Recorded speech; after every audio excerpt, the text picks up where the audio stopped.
But okay, so you got interested in psychology, and well, before that, I got to ask this. I know a little bit about this, but were your parents religious?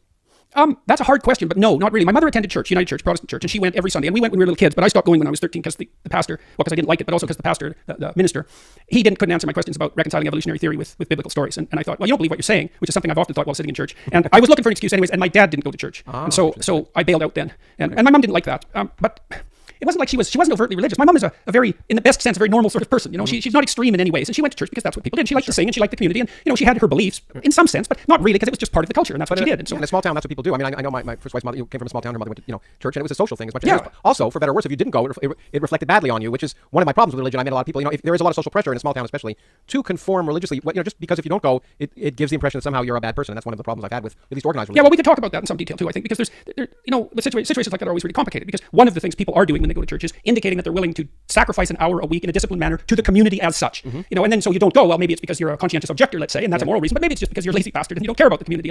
And I'm not saying that's the case, but I'm saying these rituals are complex. I think I was more influenced by Babbitt and Sinclair Lewis, the notion that if you don't go, it means that you're somehow slapping the community expects you to go. If you don't go, it means you're not respecting the community. Yeah, right. And there's a lot of social pressure, and you have to go to keep better worse to keep up appearances because it's not. Yeah, so that part. Well, we'll get there. I want to get. We'll see if we get there.